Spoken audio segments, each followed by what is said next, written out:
Broadcasting around the world, this is On the Record with Christian Briggs. Serious talk about what's happening around the world and how it affects you. Unfiltered truth for a world on edge.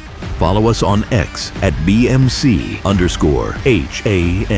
Live in 3, 2, 1. Welcome back, everybody. So we're in the second half of the show here, and thank you so much for joining us.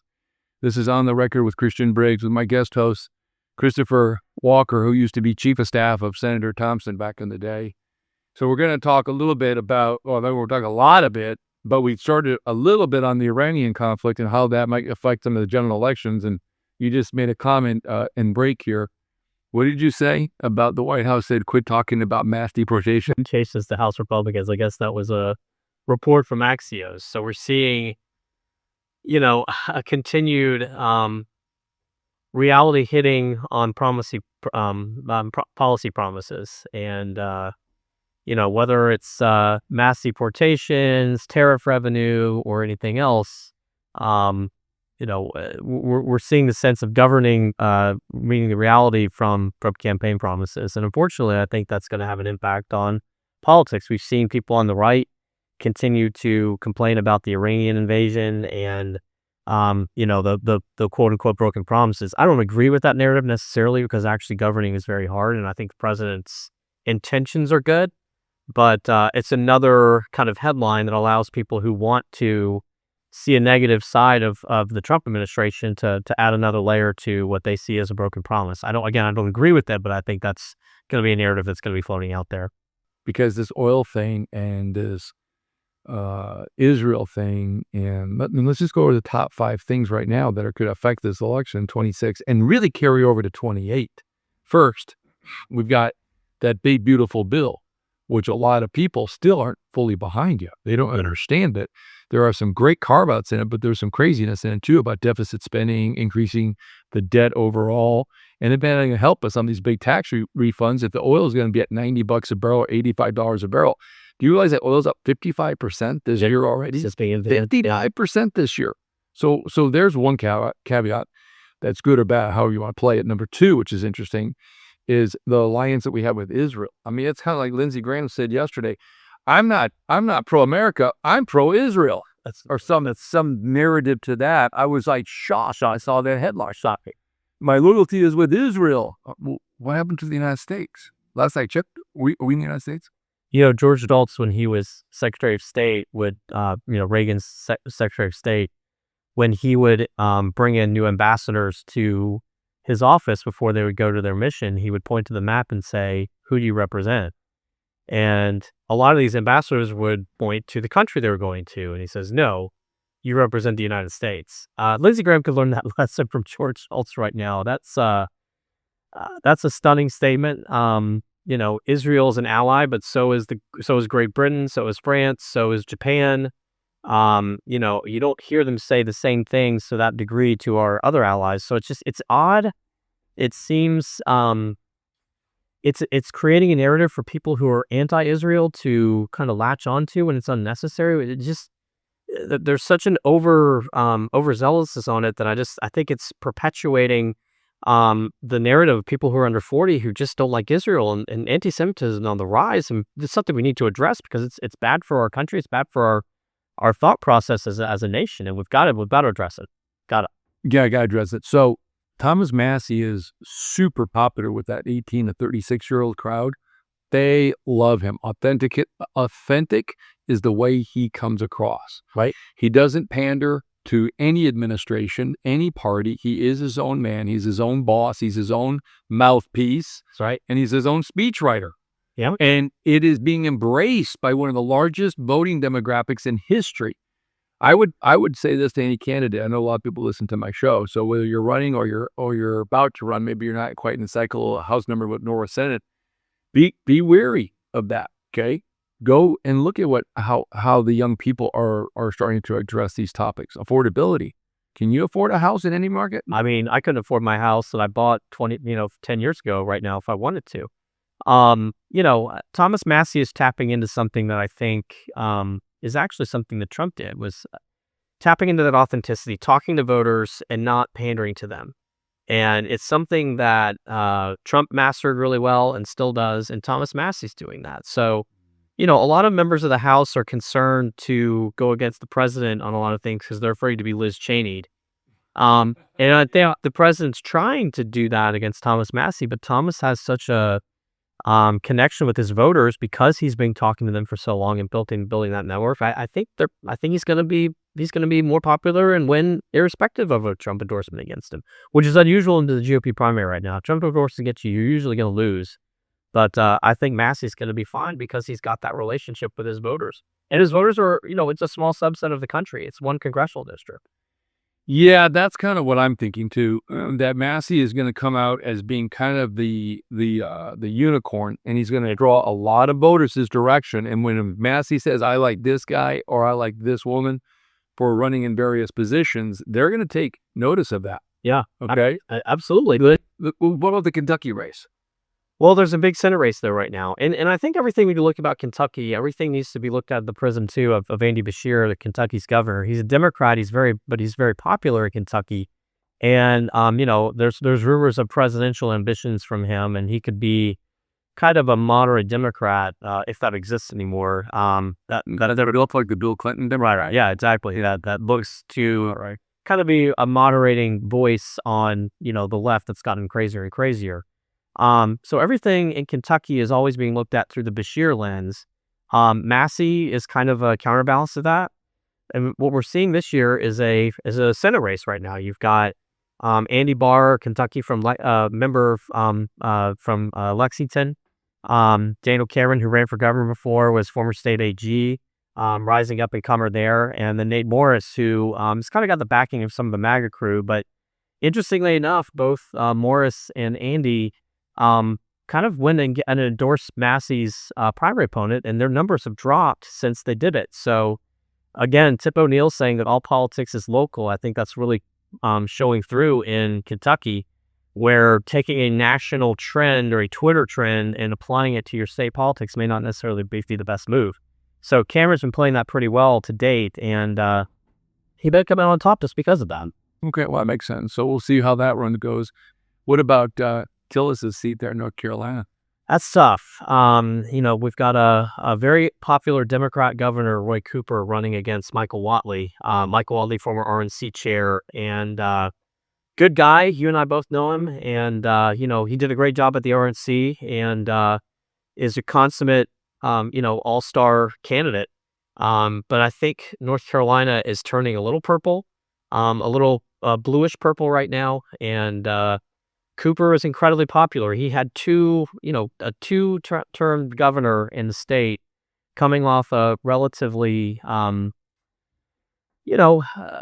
uncontroversial tenure. Obviously, the Charlotte train murder is something that I think people are looking at, and seeing his leniency on crime, I think should be something that Republicans run against him on. We've seen the RNC and others kind of working on that already. So there's a shot there for Whatley. The political environment to me is tough there. But if you're cheering for Republicans, Whatley's got to be Whatley's the nominee. We got to help him through. But I think the wins in that state are tough. But the president's always been able to kind of circumvent some of that. Maybe there's some tailwind we can have there for Whatley too. Well, let's hope so. So if we go back and we start to look at how the House is going to get made up, and if the Iranian conflict continues, that could shift the dynamics both in the House and the Senate, possibly in 26. What's your thoughts? Oh, goodness. Economy. So it's always the economy. If we see a downward trend, economically, I think, we talked about this earlier, it's going to negatively impact the party in charge, and that's Republicans. Republicans have done a good job showing that, the Democrats have tried very hard to say it's a Republican shutdown of DHS right now. It's not true, and people know that. So social media and other outlets are kind of being able to kind of countermand the national narrative from national media. But in this case, I think affordability, we talked about that as the number one issue out there. If people feel pinches in their pocketbooks, if people feel like they're not able to afford the things that they were able to, let alone a house, they're going to come down hard on the incumbent party. And that's unfortunately one where the president, and that's Republicans. So any kind of questionable race, add a couple points to the final number there. That could be a pretty high number for the House seats, and it could be very dangerous for the Senate too. Oof. Can you imagine losing the Senate and the House? We shouldn't. Happens. We shouldn't, because the numbers are so high. But you've got Susan Collins in Maine. That's always going to be a tough race. You've got Alaska. You've got Iowa, that are probably not necessarily normal swing states, but in this year they're kind of being rumbled to be swing states. You've got Texas, where again depends on that primary, how that shakes out. If Cornyn wins, we should be fine. If Paxton wins, it'll be more expensive. But again, we should be fine. You've got North Carolina. You've got Georgia. Yeah. Michigan, which is probably leaning more dim. So yeah, what about the Virginia House when they redistricted everything in the state, when the well, got back into that that crazy, what was her name, the governor? Spanberger. Yeah, she's crazy. Yeah, well, she ran as a moderate, which is why I say Democrat moderates may not be real, because obviously we've seen every Democrat who runs as a moderate governs as a far left liberal. I mean, she raised 20-something taxes on her first day. Redistrict everything. We lost 9 seats. Yeah, 9 seats in the House. This midterm redistricting was, kind of a good idea on paper, but probably wasn't well thought out. Yes, Texas might be a good, but now California and Democrats are, unfortunately, I think, a lot better at gerrymandering than Republicans. We try to still play fair, and they don't. So, excuse me. So, I think in that regard, we've got a lot of work to do there. But it goes to the broader point that I think the House is in real jeopardy, and we've got to get those members. But I think, I feel like I'm being overly negative. I would like to say there's always a fighting chance. The RNC's got hundreds of millions of dollars in reserves ready for this campaign. We've got a president who can buck trends constantly. I just never count him out on any type of narrative fight. And hopefully people will see that Democrats aren't moderate. I mean, Abigail Spanberger is a perfect example of someone saying something and doing another. So hopefully voters are smarter than that. But usually we're counting on people who don't really pay attention to politics, who vote at the last minute. She wouldn't even get in. She shouldn't have. It's crazy. But again, Republicans have an issue in terms of not voter registration, but voter education. We're not good at telling people why they should be Republicans. And it's not beyond it. A lot of it's support for the president, and that's understandable and great, but it's bigger than that. We've got to get into a place where we're telling people more about why they should be voting for it, not just for a person, but for policies and ideas. And we're not doing that well right now. Yeah, apparently not. Okay, so that leads me back down to the road here, 26. How many seats are we going to lose? Minimum 10?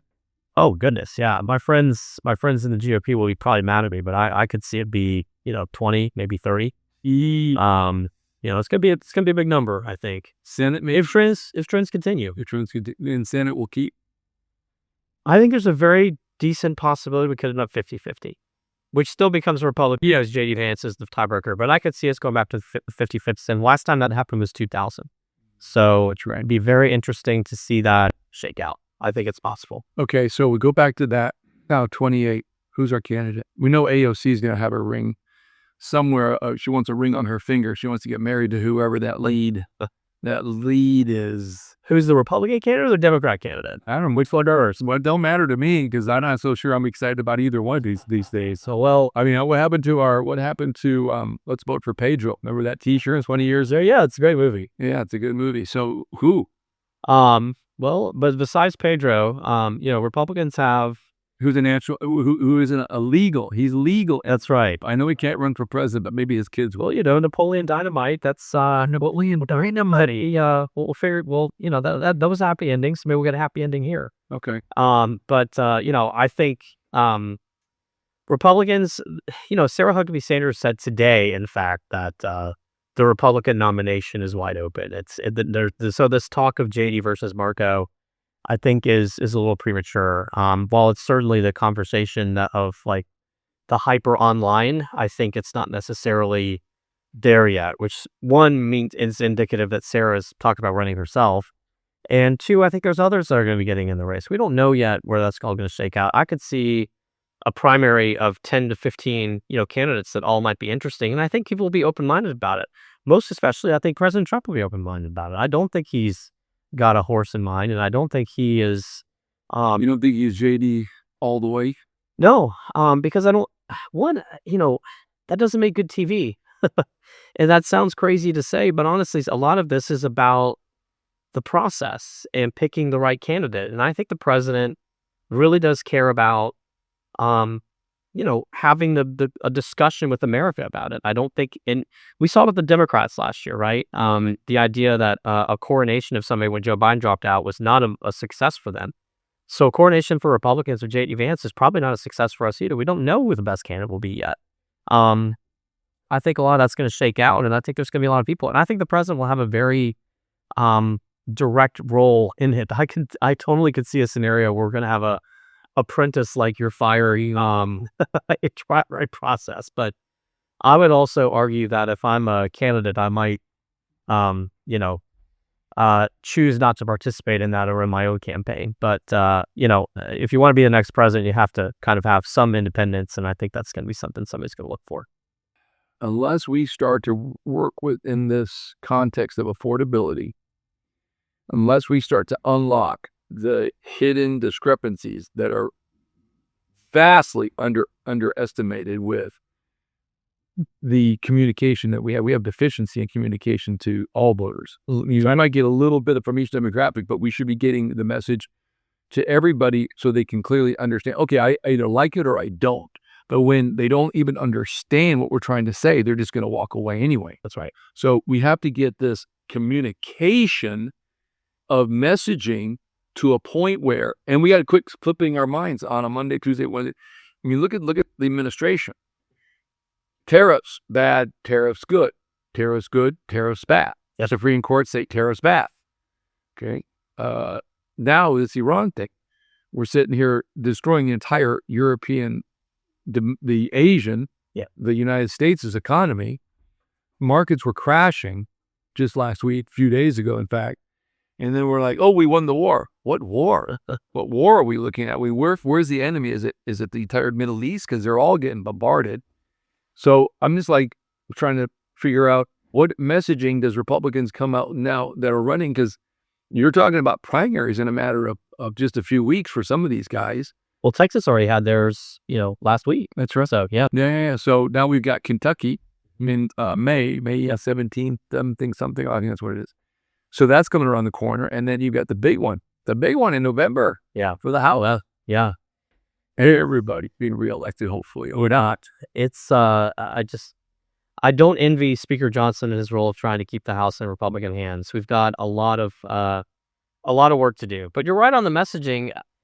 I think Republicans have fallen down the rabbit hole of believing, I don't want to attack conservative media per se, but I think we've become very comfortable with the idea of only listening to an echo chamber. Yeah. And we think that somehow most of America is listening to what we, have the constant,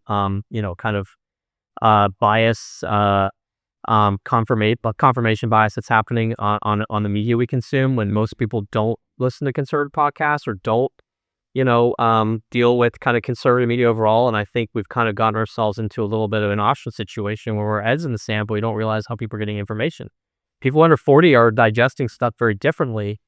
And we have a big media issue to deal with. And it's not just talking about Republican stuff, but again, I think taxes and affordability and its issues. But candidates come and go, but issues remain.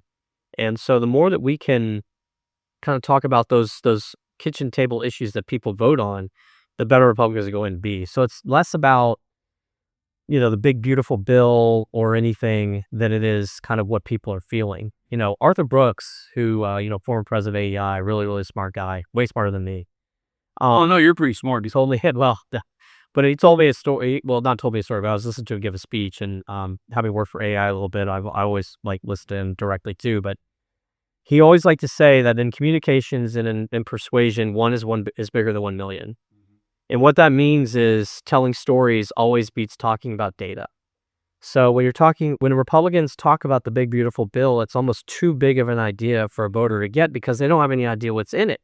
So you could talk about 15 different things in one bill, but that just kind of left that person's mind because they don't know what that means. But if you say, let me tell you a story about Christian Briggs and how, he helped solve our grocery problem because he did XYZ as a member of Congress. Well, that means something to them, and that's how we need to communicate. Right now, we're talking macro, but we need to be honing in directly to individual voters and telling stories. Man, I like that. Say my name again. I love when other people talk about me. Christian Briggs, elected official for president. Maybe you'll be the 28 nominee. Well, yeah, because they said they needed somebody that was, because Barron's going to run for president, and I'll help him because I'm 6'8". Trump and I have had those discussions before. Make America tall again. But my question goes back to the same thing: is how do we get this messaging from inside the administration, inside our known politicians that are good people that want to do great things for this country? Because we're disconnecting a little bit from having people understand us, and we've only got, we're going down here, we're getting closer, so we only got a few more minutes here. Christopher, tell us, how do we do this messaging? The economy is going to be okay, but we got to get through this whole Middle Eastern conflict. Yeah. This is bugging me. Well, it should. It's scary. Markets want stability, and we've seen anything but. But I think, again, it goes back to something we talked about earlier. I think the president was handed, a very tough situation. And what we didn't talk about earlier, which I thought about during the break, Iran is such a big problem, but we haven't talked about, and I don't think there's been accountability for the Iran deal that Obama administration put through and how bad that was for our country and how it put us in such a bad position. We are trying to clean up that mess still today. And when Ben Rhodes and these other kind of Obama bros go out there and talk about the failure of this military conflict in Iran, I think it's important to remember that big part of the reason why we're there is because of the foolishness that they did during the Obama years. Amen. So, we're still cleaning that up. And as the president is trying to get us to a place of a competitive advantage again, we have to remember why, because he was handed a pretty tough situation between Obama and Biden years. That's true. No, he was. But if I was to kind of go back and just in my mind kind of think what was going on when he walked into that Oval Office. Now, he had a lot of intelligence report. He had a lot of understanding ahead of time because obviously they worked on the Genius Act prior to him taking the oath. But I'm telling you right now, if I was Trump, I'd be pissed. Well, I'd be so mad at the crap. Can I say shit? I guess you could. I don't know. It's a family program. Okay, Patrick, I don't know if you want to keep it down there or not, but whatever. That's all right. But I'm just saying is that it's a bad day, a sad day, and a disappointing day when an ex-president of the United States willfully tries to impede Trump first term, Obama, the incoming president, first of all, trying to run for president, and then once he was duly elected, impede his ability to govern and to do great things and to kick him out. And then the dementia patient. But think about it, the poor guy got handed just nothing. He got handed a deficit spending, a huge debt, high inflation, a dollar that was collapsing around everywhere. China was making massive inroads in all these different areas. And then boom, he's got to go, okay, I got to get it done. I got no choice. But he got the ace in the hole, the American people. So he's got a lot of us. I'll say that, a lot of us kind of working hard, innovating, creating new jobs, creating ideas. I've not seen a president so aggressively focused on working with the private sector on trying to solve problems. And I think, now he gets some criticism for being overly big business. I think some of that might be fair. But, I think he's a big business guy. He sees the value of American ingenuity coming through the private sector first and getting government out of the way or providing a streamline for companies to really solve these problems. So I think his head is in the right place in a lot of that. And I think the execution of that takes time, but also is incredibly beneficial over the long haul. Yeah. He's playing the long game. He's playing the long game. He's playing the China game. Yeah. I wrote documents about this 5 years ago, 4 years ago, 3 years ago, that says that the U.S.'s mentality on investing, that's investing in our children, it's investing in our infrastructure, it's investing in world politics, has to be taken a different approach. We cannot expect results within a short period of time because it sometimes takes months and not years to change cultures' behavior, cultures' understanding, as well as technology-driven initiatives take years to have fruits of the labor. It takes years. So if we can just bring the expectations down to a more manageable and realistic expectations, people will see that Trump will be one of the best presidents in history. So we're just going to wrap it up, okay? Because that's what we do. We wrap, and then we wrap it up, and we're going to say thank you for joining us on this segment On the Record. And if you need any things or if you want to reach out, please holler back at us. We're always around. There's places you can get in touch with us. Until then, thank you so much. Thanks, Christopher, for joining. Thank you, Christian. All right. We'll be back again next Wednesday, so stay tuned. Gold has more than tripled since September 2022, rising from $1,656 per ounce to over $5,000 by February 2026. That's a 205% gain, outperforming the market, and proving why gold is the ultimate long-term hedge. As global debt soars and currencies weaken, central banks are hoarding gold at record pace. Why aren't you? Call 844-426-4653 or visit bmcham.com. Protect your future with real assets. Own gold now.